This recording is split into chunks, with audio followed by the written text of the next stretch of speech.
Aku berdiri di sini, jantung berdebar kencang, keringat menetes di dahiku, di tengah ladang Amish yang liar dan misterius, seperti melangkah langsung ke halaman sebuah buku kuno. Matahari terbit menyala di belakangku, cahaya keemasan oranye menembus kabut, dan di kejauhan, dentuman ritmis tapal kuda bergema, seperti bisikan dari masa lalu. Kau dengar itu? Itu, detak jantung dari sebuah dunia tanpa listrik, tanpa mesin, tempat orang Amish melakukan hal yang mustahil, menumbuhkan 6 kali lebih banyak makanan per acre dibandingkan pertanian modern. 6 kali, bisakah kau percaya? Hari ini, aku menyeretmu dalam sebuah petualangan liar di mana rahasia kuno membuka tambang emas hijau. Siap? Karena kita akan menyelam langsung badai penuh kejutan, dan aku janji, kau tak akan bisa duduk diam. Apa yang membuatku gemetar penuh semangat? Bukan perangkat canggih, bukan produk mahal, tapi justru benda-benda yang kau buang setiap hari, diubah menjadi emas di tangan Amish. One, menanam dengan bulan, misteri, bulan purnama. Pernahkah kau menatap bulan dan mengira itu hanya untuk dilihat? Aku dulu menertawakan ide itu, sampai orang Amish menamparku dengan penanaman fase bulan.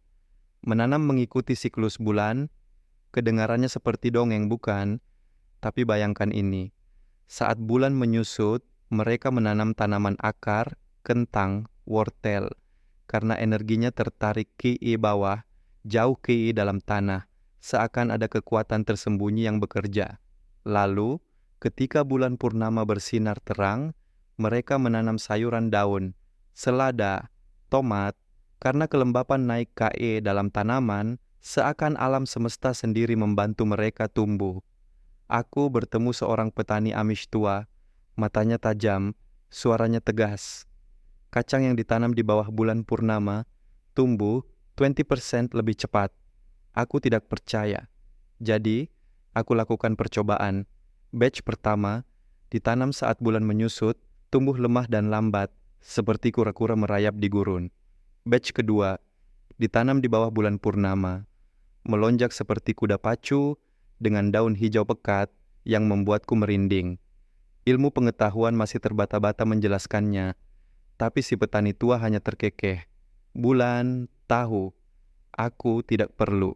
Tuh, kentang dalam ban 100 kilograms di 2 meter persegi. Sekarang bayangkan aku berdiri di samping tumpukan ban bekas, sesuatu yang biasanya kau temukan di tempat rongsokan atau garasi berdebu. Tapi orang Amish, mereka mengubahnya menjadi mesin penumbuh kentang, menghasilkan 100 kilograms kentang hanya dalam 2 meter persegi. Kedengarannya gila, kan? Aku juga mengira begitu, sampai aku melihatnya dengan mataku sendiri. Mereka mulai dengan sebuah ban, mengisinya dengan tanah, dan menanam 4 bibit kentang. Saat tanaman tumbuh lebih tinggi, mereka menumpuk ban lain di atasnya, menambah lebih banyak tanah, dan mengulanginya, membangun menara 5 tingkat penuh keajaiban. Rahasianya, setiap kali batang ditimbun, ia memunculkan akar baru, menghasilkan lebih banyak kentang di bawah tanah, seperti eksperimen cloning bawah tanah. Mulai dari 4 kentang kecil, saat panen, menggali 80 kentang raksasa, cukup untuk bertahan sepanjang musim dingin. Seorang petani Amish tersenyum lebar dan berkata, "Satu menara ban memberi makan keluargaku sepanjang bulan-bulan dingin. Punya ban bekas di rumah? Sudah coba trik ini. 3. Irigasi pot tanah. Lihat trik penyiraman 2.000.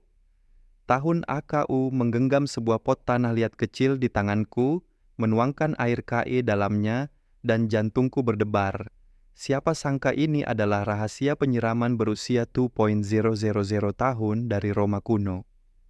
Mereka mengubur pot itu di dekat akar tanaman, mengisinya dengan air, menutup bagian atasnya, lalu lupakan saja, tanpa listrik, tanpa selang, tanpa usaha sama sekali.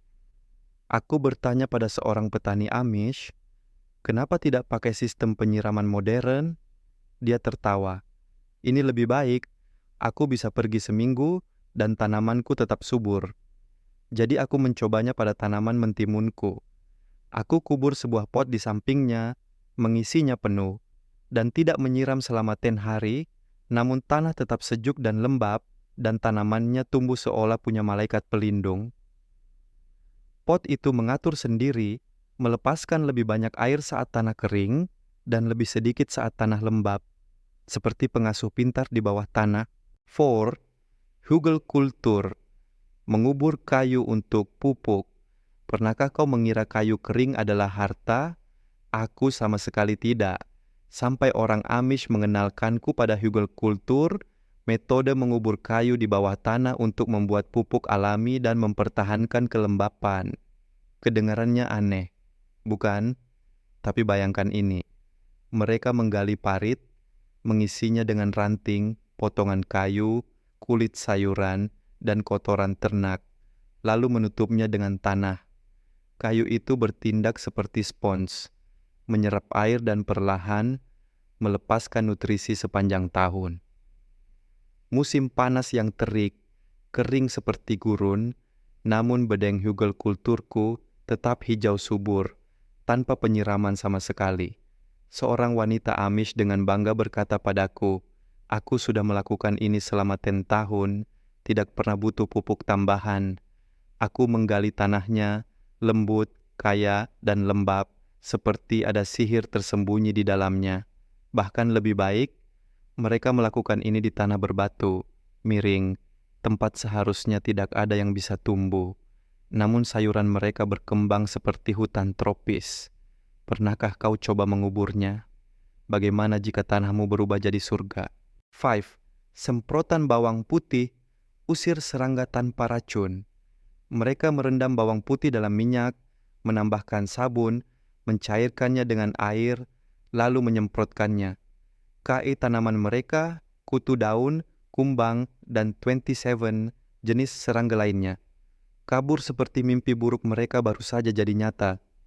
Seorang wanita Amish berkata padaku, "Aku menyemprot bawang putih dan serangga tidak berani mendekat."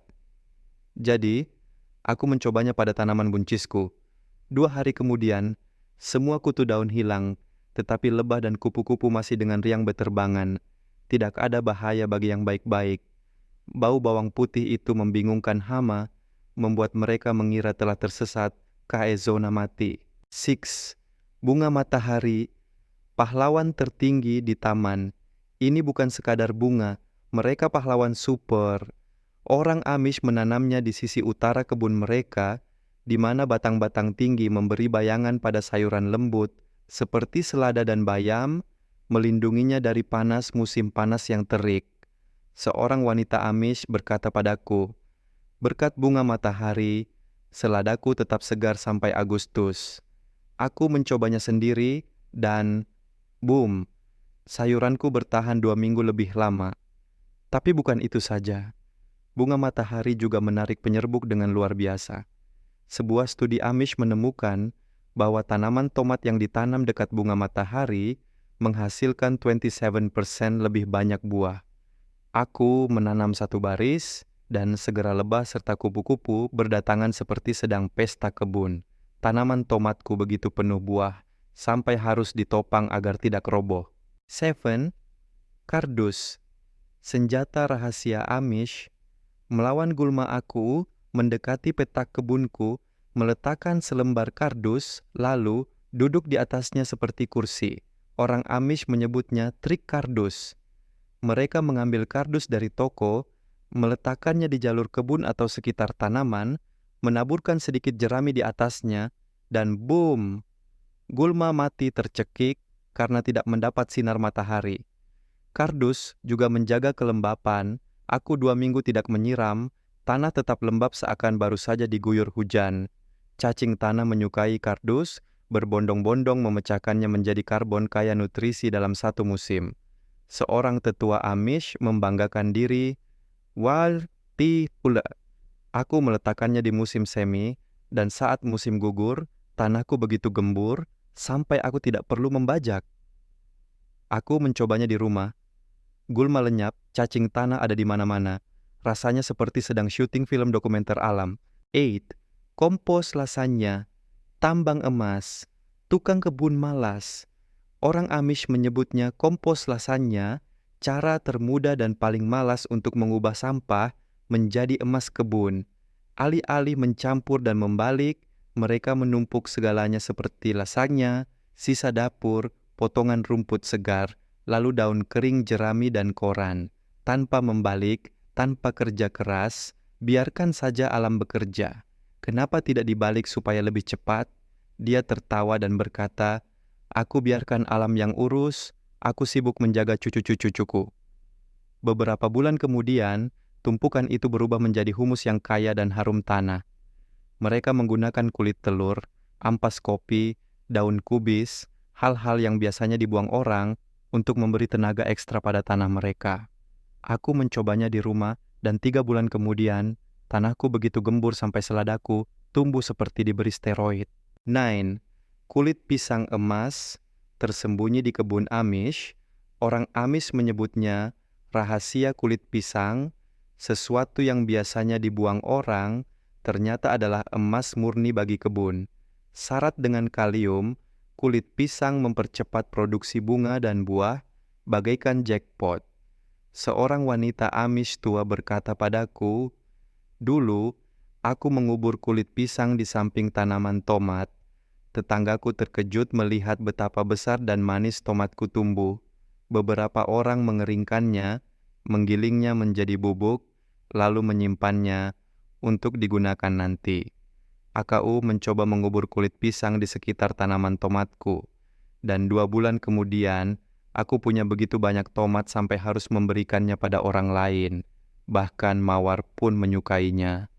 Aku menaruh kulit pisang di sekitar pangkalnya, dan tiba-tiba bunganya berlipat ganda, memenuhi seluruh lingkungan dengan wangi harum. Berdiri di kebunku, keranjang penuh sayuran berwarna-warni di tangan, jantung masih berdegup karena semua rahasia menakjubkan ini. Aku tidak percaya bagaimana orang Amish bisa menanam begitu banyak makanan tanpa listrik atau mesin. Hanya tangan mereka, kebijaksanaan mereka, dan kekuatan alam. Aku sudah mencobanya, aku ketagihan, dan sekarang giliranmu. Pilih satu trik, tanam sesuai fase bulan, tumpuk kentang di ban bekas, atau kubur kulit pisang, lalu tinggalkan komentar dengan hasilmu. Mana yang paling membuatmu bersemangat? Bulan purnama atau bunga matahari? Jangan ragu, aku ingin mendengar setiap ceritamu.